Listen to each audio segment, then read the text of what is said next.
My name is Zane.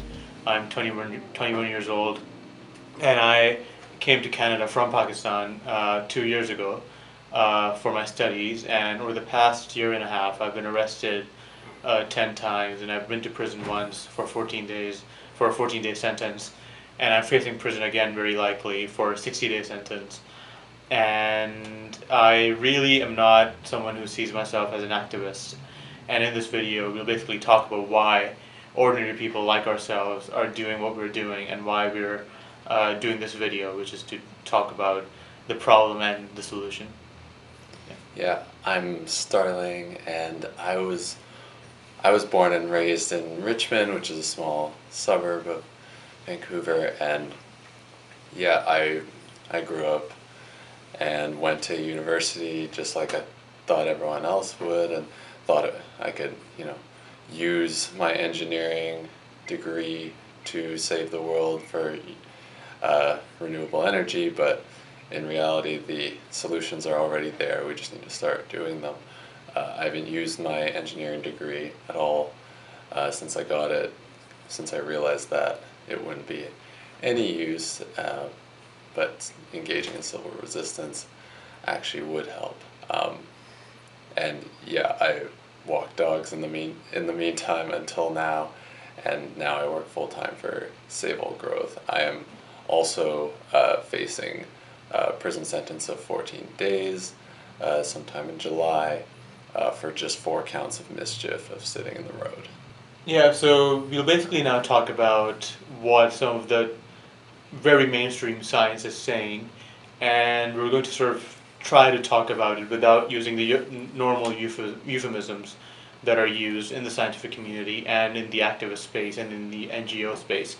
And we'll talk about it without the euphemisms that they're usually sugar-coated with. So we'll go through each one of them one by one, but there's one quote that really summarizes the whole situation really well, which is by Sir David King. And Sir David King was the former chief scientific advisor to the British government. And what he said is that what we do in the next 2 to 3 years is going to determine the future of humanity. What that means is that we have 2 to 3 years left, is that beyond that time period, we're going to lock in extreme suffering and extreme poverty and starvation and societal collapse in the next 10, 15, 20 years.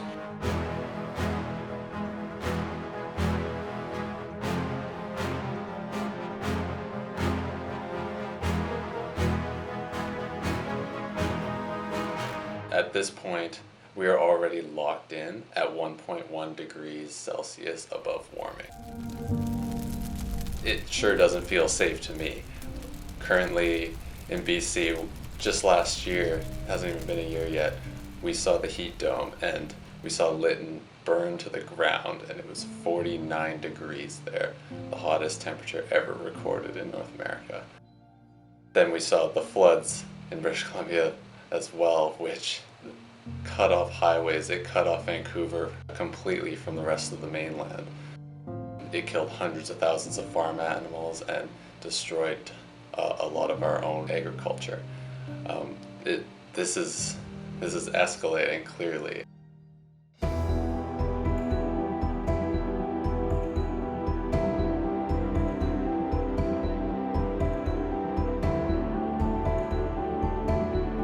And due to carbon lag, we have already locked in 2 degrees of warming. During the Paris Agreement, they were trying to keep it under 1.5 degrees, but none of the scientists believed that that was possible then, and they sure as hell don't believe that we'll keep it below 2 degrees now. And so 2 degrees of warming above industrial levels means 7 degrees inland. And when it is 7 degrees inland, that means farming becomes impossible. What happens when food shortages occur? Well, we only need to look at history to figure out what happens. And what happens is societal collapse. Societal collapse isn't pretty. It doesn't happen overnight. It is a slow, awful descent And so what this means is migration on a mass scale. Hundreds of millions of people, potentially billions, on the move. And it means suffering and death on a mass scale. Sir David King, the former chief scientific advisor to the UK government, has said that we have 2 to 3 years to prevent this, to save humanity with respect to the climate emergency, to save everything, to prevent what I just described. And so essentially we have no time. We have to do that even faster to ensure that governments act in that amount of time. And one of the things that's worth knowing is there's many tipping points, right? So one tipping point is the Amazon. And what we know about the Amazon is that when we go over 20% of the Amazon being logged and destroyed, the Amazon is going to kill itself and it's going to start dying back. And we know right now that 17% has already been cut down. And each year, the Brazilian government cuts down 1%. So let's just do the math. Within the next 2 to 3 years, the Amazon will be gone. Which is why thousands of indigenous people that are in the capital of Brazil right now, trying to demand an end to the cutting of the Amazon. The other tipping point is the Arctic. One of the things that a lot of people might not know is that 75% of the Arctic is already melted right now. And the other thing to know is that peer-reviewed papers that came out last year have now confirmed that by 2035 in the summer, the Arctic will be melted. And when the Arctic is melted, that will immediately add half a degree to warming to the Earth's atmosphere. It's already about 1.1 right now, and 1.6 is already locked in. Then the Amazon goes away, and then you have global dimming, and then you have many other factors to consider. And then you have feedback loops, and it's pretty much the case that 2 degrees of increase is now locked in terms of global average temperatures. The heat wave that we had in BC last year would be a normal day 15 years down the road. That's going to be a normal day during the summer. So yeah, it's very easy to sort of think about these things in a very abstract manner, and sort of just just like not think about it too much, or try to take care of your mental health, as they say. But this is not something that you can take care of by seeing a therapist, right? This is an objective reality that needs to be confronted. It's a physical reality. It needs to be changed through physical action, right? It's not your mental state if this makes you feel depressed. It's not something that you need to take care of. It's a physical problem that exists externally that needs to be solved through physical action, which is what we were going to talk about in the second half of the talk. But the other thing to know is that for the longest time there's been this repression in Western culture where we've been talking about climate change in a very repressed manner. So when David Attenborough says that we face the collapse of civilization, he's not going to spell out what he means by that. And what he means is people getting shot in the supermarket, at the Safeways, and at the Walmarts, because when we go over 2 degrees, we won't be able to grow food in many parts of the world. And when we won't be able to grow food properly, then presumably the governments will start rationing food, right, to control the situation a little bit. And one of these days, you'll be in a line at a supermarket trying to get your ration, and you'll get in the front of the line, and you'll be told by the person that they're actually sorry, we're out of bags now. And you'll be like, shit, now you've already lost a lot of weight due to not having enough food, and you're going to say, my kid is literally going to starve, so I can't afford to not go another week without food. And then the person will tell you, well, there's nothing I can do about it. And because you're a reasonable person, you'll say, all right, fine, I guess I'll starve. But many other people who will be in the line won't be as reasonable as you, and someone will pull out a gun, and someone's going to shoot the gun, and there's going to be a stampede, and people will die. If this sounds dramatic, right, it happens again and again throughout history. And it's only very rare that for the past 30 years, all throughout human history, the past 30 years for people in the global north have been very privileged, where we haven't had to face those types of reality. I've seen people in my home country during a flood that happened in 2013 fight over bags of ration, right? This is real. It happens all the time in most of the world, and it's coming to the global north. And so it's not something that we can just sort of gloss over and not pay attention to. It's a concrete physical reality that we need to think about and emotionally consider. There was a quote during the Russian Revolution: "You may not be interested in war, but war is interested in you." So even if we're not interested in facing the reality of societal collapse will confront us no matter what we do, no matter how little we care about it. It's a physical reality. It's not an ideological proposition. It will happen, regardless of what our political beliefs are, regardless of our levels of comfort right now, regardless of how many university courses we take and how much we study about climate change. Doesn't matter, right? When you're faced with someone with a gun at a supermarket, none of that matters, okay? We go back to a very primitive state of being uh, in the way that we evolved. And we need to try to recognize that we are slowly walking into annihilation, right? We're willingly walking into annihilation. We know what's coming down the road, and we're not entering into resistance, which is what we should be doing regardless of our political beliefs, just as a human instinct. And in this sort of second half, we'll talk about what we actually mean by that concretely. Yeah, and we'd like to invite you to pause the video at this time to just talk to everyone in the room about how this makes you feel.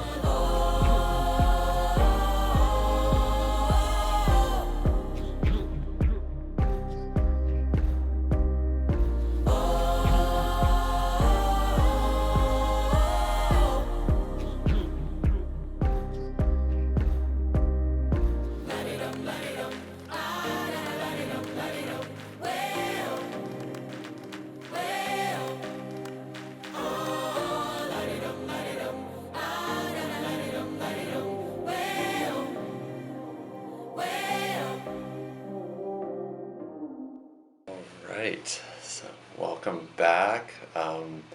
Yeah, that's we like to around here make sure that we don't bottle those feelings up. Just make sure that we are fully expressing and fully understand that yeah, this isn't easy. We need to move forward, but yeah. So now we're gonna tell you just how we can do that, and and the answer is civil resistance. And I'll actually start off by telling you what civil resistance isn't. So it isn't petitions, it isn't banner drops, and it isn't voting. We've been trying them for years, for decades and decades, and all we've seen is emissions go up. And they clearly don't work. And yeah, an analogy that we like to use for this is a ball rolling down a hill. So if you've got there's only two options, there's only two outcomes that can happen from the ball going down the hill. You either stop it from rolling away or you don't. And so right now, the ball rolling away represents societal collapse, as we had spoken about earlier. And so if we catch the ball, then we prevent societal collapse. If we don't, it happens. And so petitions are nowhere near getting the ball. And banner drops, similar place. Legal marches, even if it's hundreds of thousands of people, you might be getting a little closer, but still, you're not getting the ball. You're not stopping societal collapse. But civil resistance, now you're close. Now you may actually catch that ball. You may actually prevent societal collapse. Our governments know what's coming down the line. They know that we have billions of people on the move in the next few decades. They know that this is coming, that they are condemning children to death. And yet they continue to put carbon in the atmosphere at an ever increasing rate. They continue to cut down old growth trees, which are a huge carbon sink. And a government that knows this, knows that they're going to kill people, and continues to do it, that's the definition of a genocidal government. And so you don't petition a genocidal government. You don't do a banner drop outside of Hitler's house. it's inappropriate, it's insulting, frankly. You need to engage in civil resistance. You need to become disruptive. You must get arrested. You must go to prison. That is how you deal with a genocidal government. What Save Old Growth is demanding is an end to all old growth logging in British Columbia through legislative change. And the mechanism by which we'll achieve that demand is something that's been done again and again throughout history. But the most important one is that of the Freedom Riders in the 1960s. So, in case anyone doesn't know, the Freedom Riders in the 60s were a group of black and white people who were demanding an end to the segregation of interstate buses. And it began with just 13 people, including John Lewis, and those 13 people decided that they weren't going to wait 50 more years for things to change. It had been 10 years at that point since the Montgomery bus boycotts, where tens of thousands of black people boycotted the buses, and everyone was really happy because it was tens of thousands of people out, but nothing happened ultimately for 10 years. And it's a bit like the April 2019 in the climate movement, where everyone was out in Vancouver, in other cities around Canada, and everyone was really excited and happy, but nothing came of it. Like, literally nothing happened. Carbon emissions have gone up since. What these 13 people did in the States was they said, okay, we don't care who joins us or who doesn't join us. We don't care how much support we have from the general public. We're going to do this thing because out of self-respect and out of a sense of integrity. We are not going to let this government oppress us anymore. And if they do continue to oppress us, we are going to die trying to fight for equality. And so what these people did was they got on a bus, they went down to Alabama. It was black and white people sitting next to each other. Again, notice they got to Alabama. They didn't go to Washington, D.C.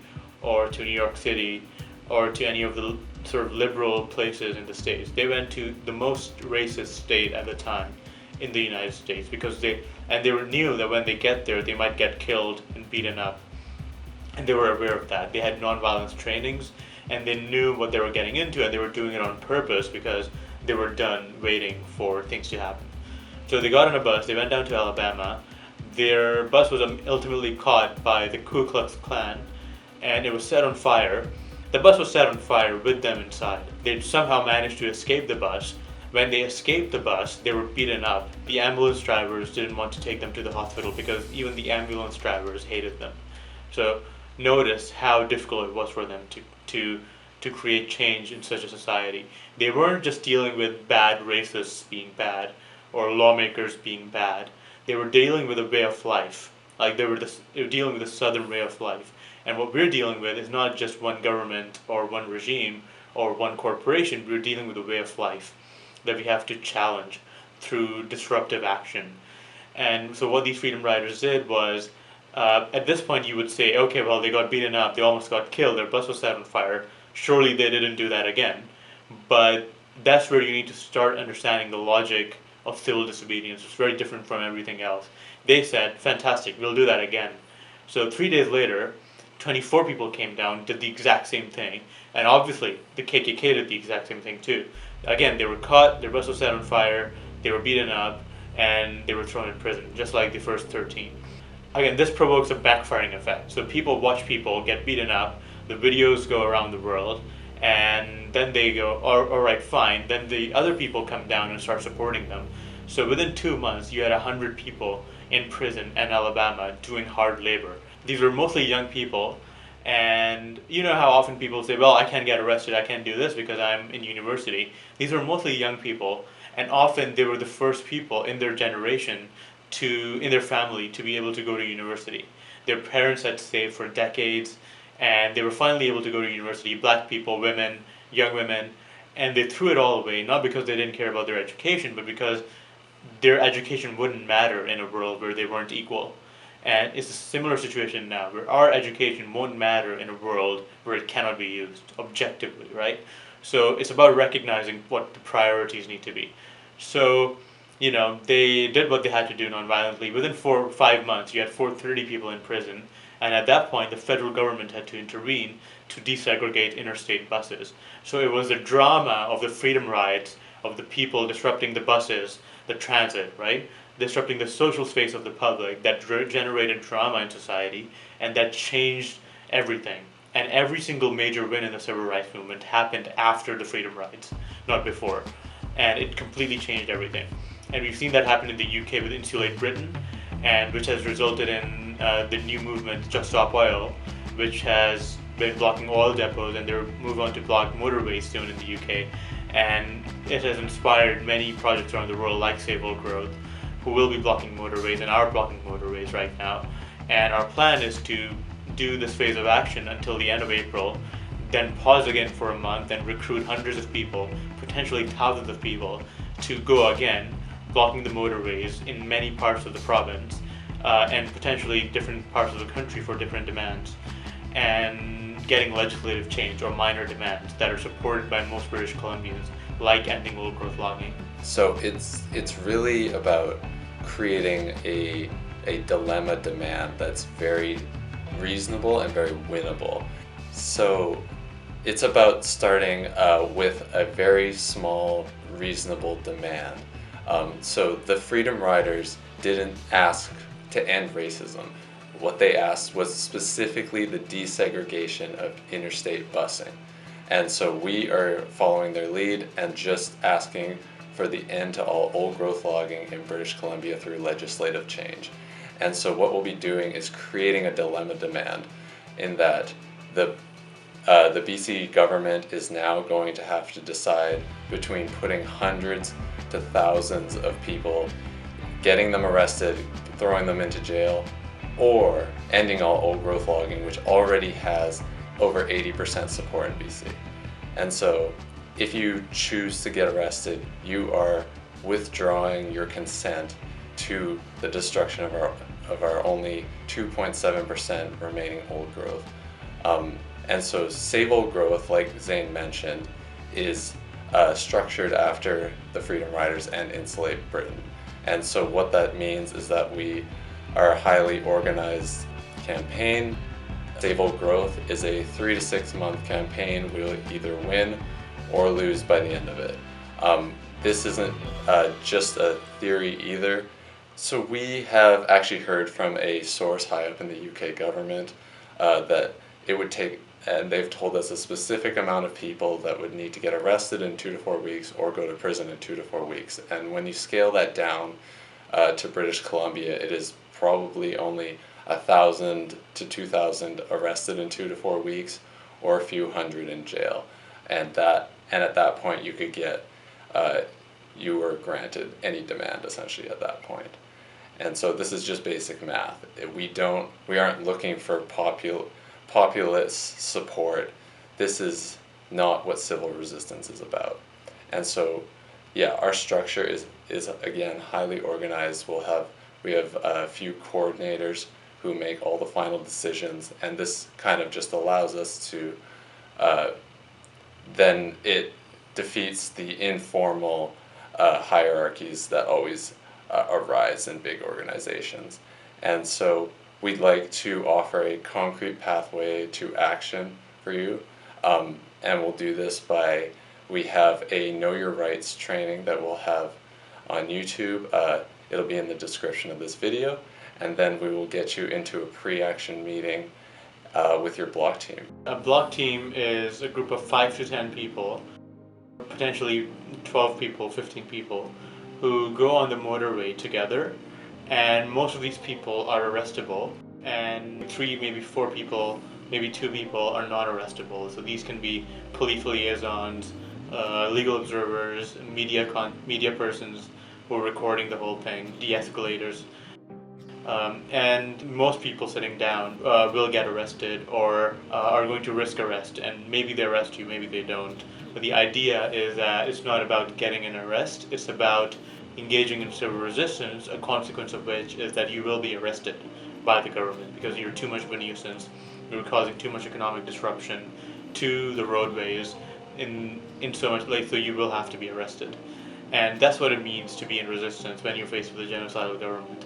All throughout history, you've had far less destructive governments who have seen some resistance, and they've dealt with that resistance through extreme brutality and murder.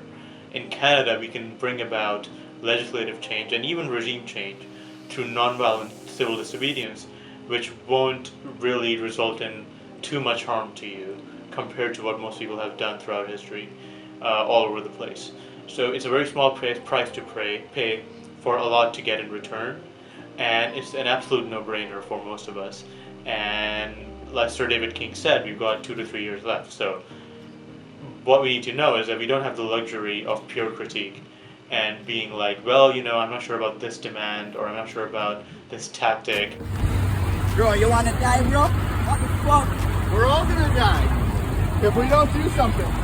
This is the only well-organized, high-level civil resistance campaign taking place at the moment in British Columbia. And this is it, right? So if anyone has a problem with it, that's perfectly fine. But they need to come up with a viable alternative, and they need to take the lead on that. And no one is doing that at the moment. So this is the only campaign going on right now, and it's the best shot that we have at getting our first win as a climate movement in Canada, a concrete win through mass civil disobedience. And we need to have a service orientation rather than a very typical ego-driven orientation of what can I get out of the movement. It's not about what we can as individuals get out of the movement. It's about what I as an individual can give to this movement, which is why I've been to prison, which is why I might go to prison again for a longer period of time. And it's only through sacrifice and by entering into service to them, to the collective, that people historically have achieved anything worth achieving.